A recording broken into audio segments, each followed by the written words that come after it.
Hey there, welcome to day 1913 of What She Up To Now. Sharon Horne-Ellstrom here.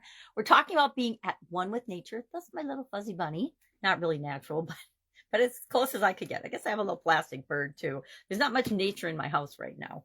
Uh, my thumb isn't so green anymore, so I don't have very many plants. I have a few, but I'm barely keeping them straggling along, except for a begonia that my eldest granddaughter gave me for Mother's Day like 7 or 8 years ago. It's supposed to be an annual, but it seems to just keep coming back and keep coming back and keep coming back. We're down to one sprig now, but it's in a vase or in a little glass of water getting re-rooted so we can replant it this spring. So we're talking about being at one with nature. That's our idiom for Supersize Your Business today.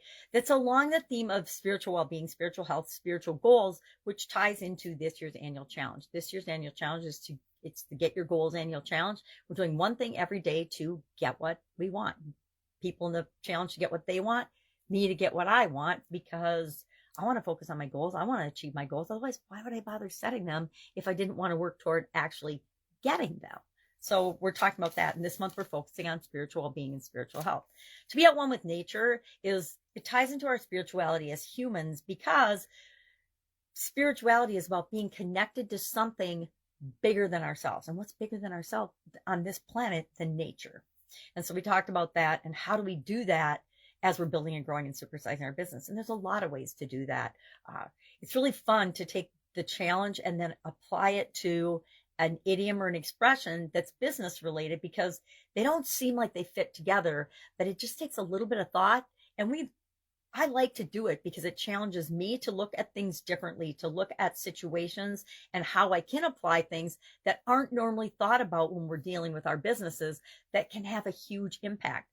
To be one with nature means, how do we be good citizens and make the world a better place as we're growing and building and supersizing our business? How do we go about doing that? And of course, it's different for each of our businesses, and how much we will or will not do, and how we decide what we will and will not do is going to be different for each of our businesses. But I only work with people these days that their underlying intent and core values are to make the world a better place. If you're just in it for the money, or if you're just in it to get what you can out of other people, I am not the person that you're going to work with to grow and build and supersize your business. Our spiritual well-being topic for today was and is spiritual lessons learned. And so we are thinking about, what have we learned so far in the challenge with respect to our spiritual lessons learned that we can apply to getting our spiritual well-being and spiritual health goals that we're setting for ourselves. And we're going to go through the goals process.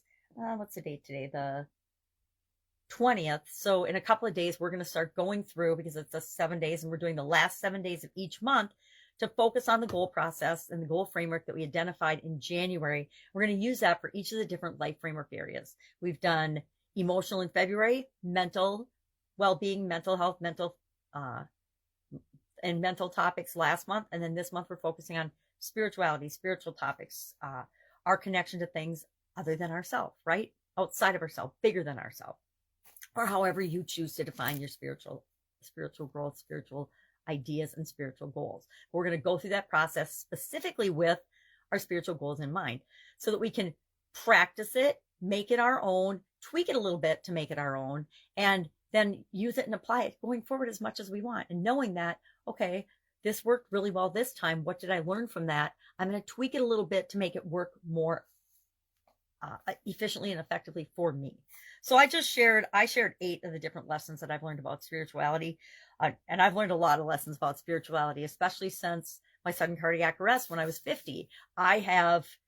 I'm probably a very, very different person. I absolutely am a very different person now than I was up until that event and up until my 50-year mark.